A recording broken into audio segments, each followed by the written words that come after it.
तर दामिनी पे ए शेख मेरी न जाइयो, तर दामिनी पे ए शेख मेरी न जाइयो, दामन निचोड़ दूं तो फरिश्ते वजू करें।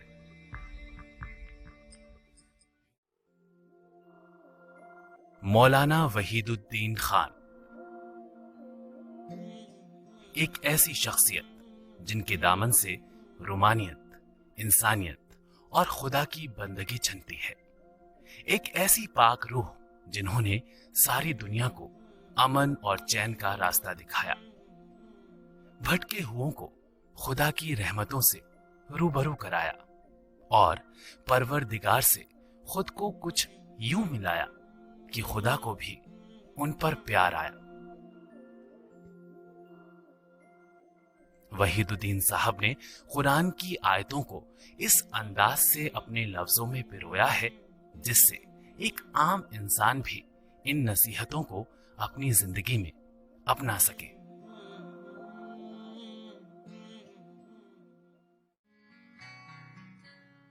मौलाना साहब ने सारी दुनिया को ताउम्र यही सीख दी है कि सब्र और सहनशीलता दुनिया की सबसे बड़ी ताकत है और इनसे ही कामयाबी को हासिल किया जा सकता है।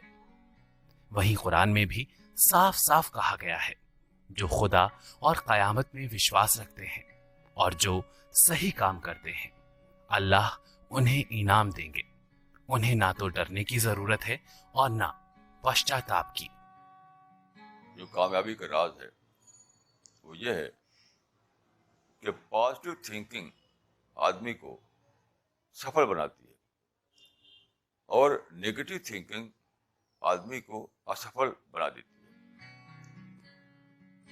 उनकी लिखी हुई किताबें सारी दुनिया को इस्लाम के मायने बता रही हैं और आज वो ह्यूमैनिटी के लिए एक एनसाइक्लोपीडिया बन गई हैं।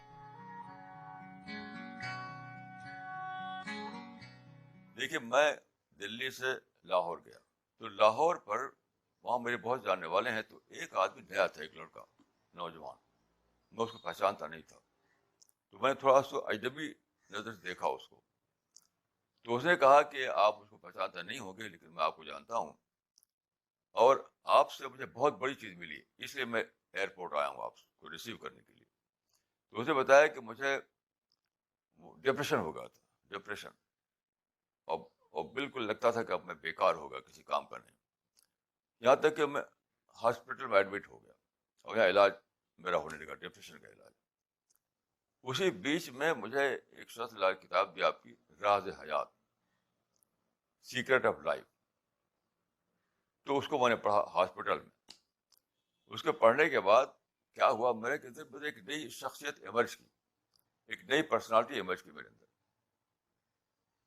आशा की, उम्मीद की, होप की। मैं लगा कि मैं ठीक हूँ, डिप्रेशन खत्म हो गया। तो मैं डॉक्टर से कहा कि भाई मैं जा रहा हूँ। क्या क्यों, अभी तो तुम्हारा ट्रीटमेंट चल रहा है? कि नहीं, मैं अच्छा हो गया। ऐसे एक दो नहीं, हजारों लोग हैं जो मेरी किताबों को पढ़ करके उनको नई उम्मीद मिली, नई आशा मिली।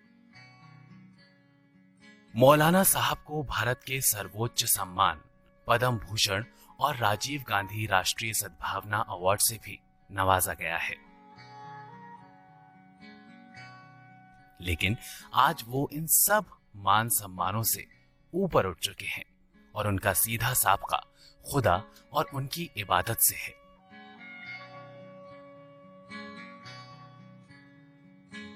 सारी दुनिया में नाम कमा चुकी इस शख्सियत को जिंदगी और अपनी सोच के सफर में तमाम मुश्किलातें पेश आईं, लेकिन उनकी कलम कभी थमी नहीं और आज 87 साल की उम्र में भी उनकी लेखनी में वही पैनापन और सोच की गहराई नजर आती है। जब मैं जिंदगी में इंटर हुआ तो हर तरफ एक्टिविटीज थी, हर तरफ हर आदमी अपनी किताब छाप रहा है, अपना मैगजीन निकाल रहा है, अपनी संस्था बनाई हुई है, तो हर तरफ धूप है एक्टिविटीज की। तो मैंने सोचा कि इसमें मैं अपनी जगह कैसे बनाऊं, अपनी जगह कैसे बनाऊं। तो मैंने जो स्टडी की तो पता चला कि सब जो है, यानी कोई भी क्वालिटी कॉन्शियस मुझे नहीं मिला। सबसे बड़ी चीज लैक कर रही थी वो थी क्वालिटी। ये धूम थी मैगजीन की, किताबों की, लेकिन सब स्टैंडर्ड, یعنی دونوں اعتبار سے، سبسٹنس کے اعتبار سے بھی اور ظاہر کے اعتبار سے بھی. تو ہم نے طے کیا کہ ہم رات دن محنت کریں گے اور کوالٹی لائیں گے. 1976 میں الرسالہ کے نام سے ان کا سفر شروع ہوا، جو آج ایک کارواں بن چکا ہے، اور یہ میگزین نہ جانے کتنے ہی لوگوں کی زندگی کے معنی بدل رہی ہے.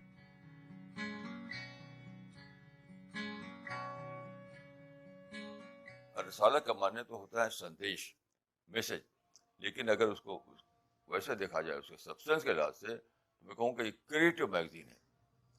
آپ کے مائنڈ کو سوچنے کا والا بناتا ہے، آپ کو ایک نیا راستہ دکھاتا ہے اپنے اسٹرگل کا.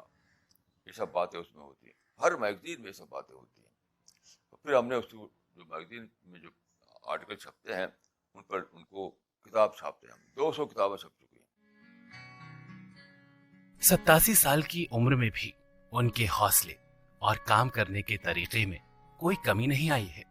اگر آپ مولانا صاحب سے ایک بار مل لیں یا ان کی باتیں سن لیں تو یقیناً ساری زندگی ان کی سوچ کا اثر نہیں جائے گا.